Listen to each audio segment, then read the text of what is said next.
So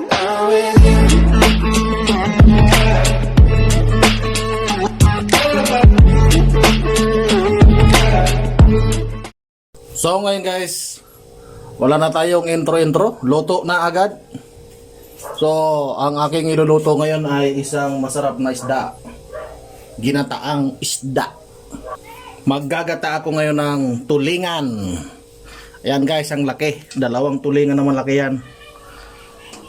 Gagataan ko siya. So guys, wala na tayong intro, wala maghahawak ng camera. Lagyan na natin yan dyan, si tulingan. So guys, ilaliman natin na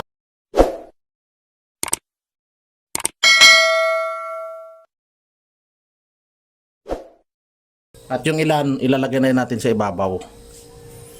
Yan, kamadayan. So kanina ko pa siya nahiwa, kaya nilagay ko mo saglit sa rep.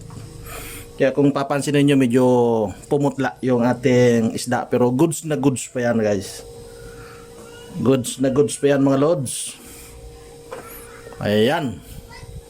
Lalagyan natin ng bawang. Yan. Uy, kakaunti yung bawang ko yata. Yan. Tapos luya ulit. Lagyan natin sa ibabaw yung ibang luya. Saka siyempre siling green. Yan. At kamatis. Yan. Si kamatis ay magbibigay ng masarap na sarsa sa ating ginataang tulingan.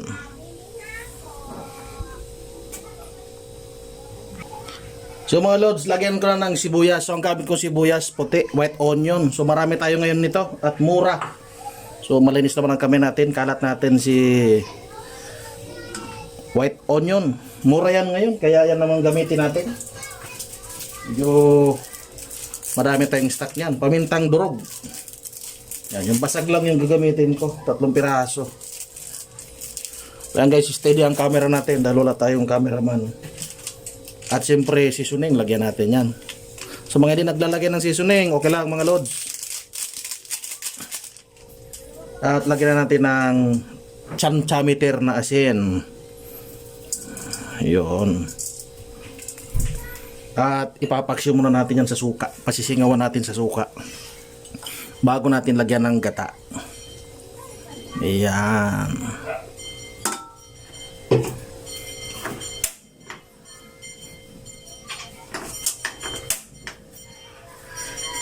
Kaya mga lods, pasisingawan natin siya sa suka para mawala yung lansa ng ating ano ba nasabi ko na, tulingan o yellow gulyasan. Kung magkahawig kasi yan, yung tulingan maitim, yung gulyasan medyo may guhit-guhit.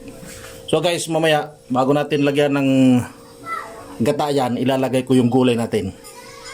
Pinahuli ko para di ma-overcook. So mga lods, check na natin. Ayan, goods na. Nalagyan na natin yung ating gulay. Ayan, meron tayong talong. Ikalat natin. Malinis naman ang ating kamay. At siyempre meron pa tayong pechay.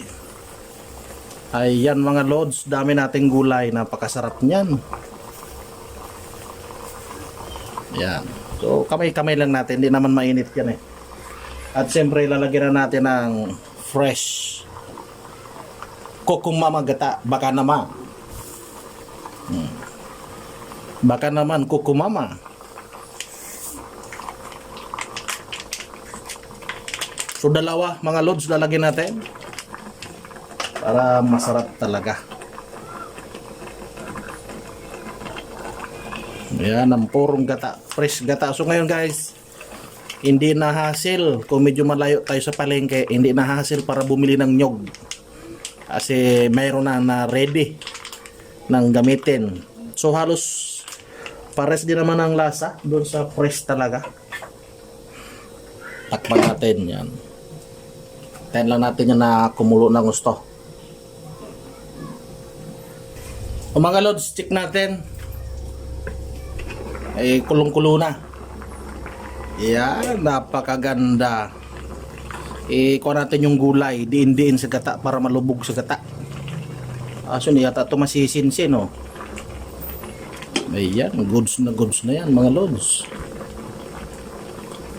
Napakasarap niyan. Lalo na pagmanghang. Yan, pisatin natin yung sili mamaya. At titikman ko na. Adjust natin yung lasa kung ano pa ang kulang. Tikman natin.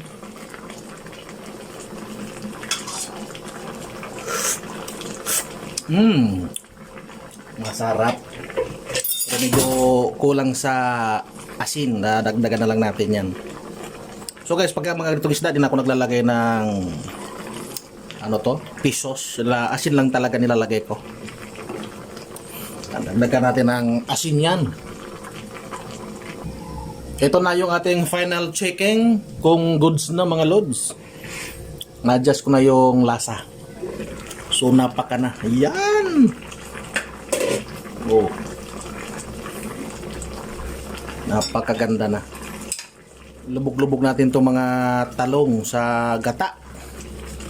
Para manood din sa kanila yung gata. Yan. Mapapa-extra rice ka talaga pag ganito ang ulam. Paano tayo mangangayayat na ito? Pwede nang pambenta ito. Oh, 50 isang order. Pwede. Yan guys, okay na yan. Takpan ulit natin yan para yung ibabaw talaga magkaroon din ng init.